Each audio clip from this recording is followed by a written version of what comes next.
secangkir pengharapan untuk mengawali hari ini. Renungan pagi tanggal 10 Juni, visi reformasi kesehatan.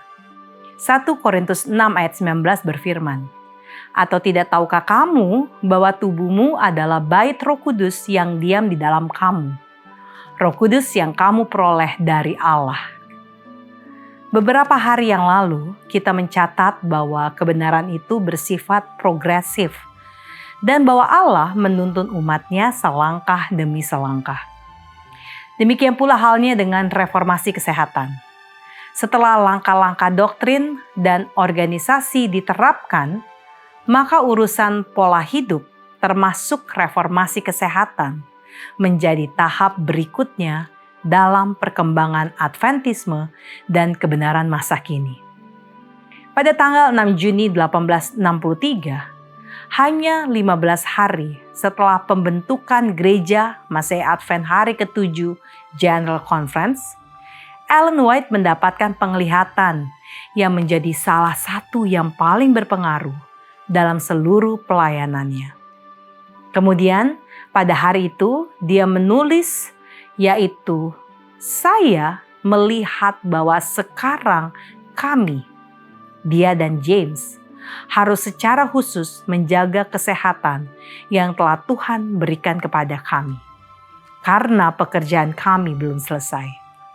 Saya melihat bahwa kami harus mendorong kerangka berpikir yang ceria, penuh harapan dan damai, karena kesehatan kami bergantung pada tindakan kami ini. Semakin sempurna kesehatan kami, semakin sempurna pula usaha kami. Kami tidak boleh menyerahkan urusan kami kepada Tuhan untuk mengawasi dan mengurus apa yang telah Ia tinggalkan untuk kami jaga dan pelihara.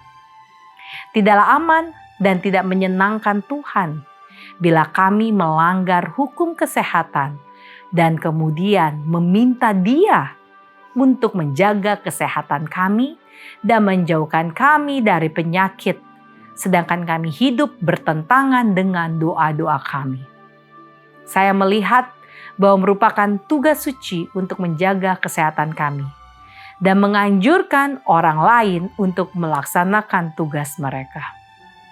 Kami memiliki tugas untuk berbicara, untuk menentang segala bentuk ketidaksederhanaan dalam bekerja, dalam makan, dalam minum, dan dalam menggunakan obat-obatan terlarang, dan kemudian mengarahkan mereka kepada obat mujarab dari Tuhan, yaitu air, melalui air murni yang segar untuk penyakit, untuk kesehatan, untuk kebersihan, dan untuk kenyamanan.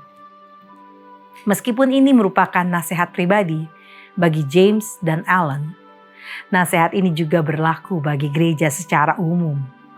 Ia juga menulis, "Saya melihat bahwa kita tidak boleh berdiam diri mengenai masalah kesehatan, tetapi harus membangkitkan pikiran untuk peduli terhadap masalah ini." Dan ia berusaha menyadarkan orang-orang.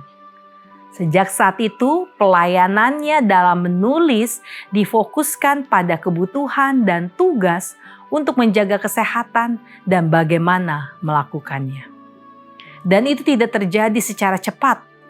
Suaminya terkena stroke yang hampir melumpuhkan, yang bisa menghambat pelayanannya selama sisa hidupnya. Dan mereka baru saja kehilangan 2 dari 4 anak mereka karena penyakit. Dan sebagian besar pemimpin gereja berjuang melawan penyakit kronis. Tidak ada yang lebih dibutuhkan saat itu selain berkat kesehatan yang baik.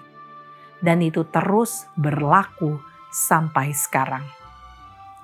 Doa kita hari ini, Tuhan tuntun kami, agar kami boleh menjaga kesehatan sebagai tanggung jawab suci, hidup seimbang dan taat, agar kami kuat melayani-Mu, serta menjadi berkat bagi orang lain melalui hidup yang Engkau pelihara.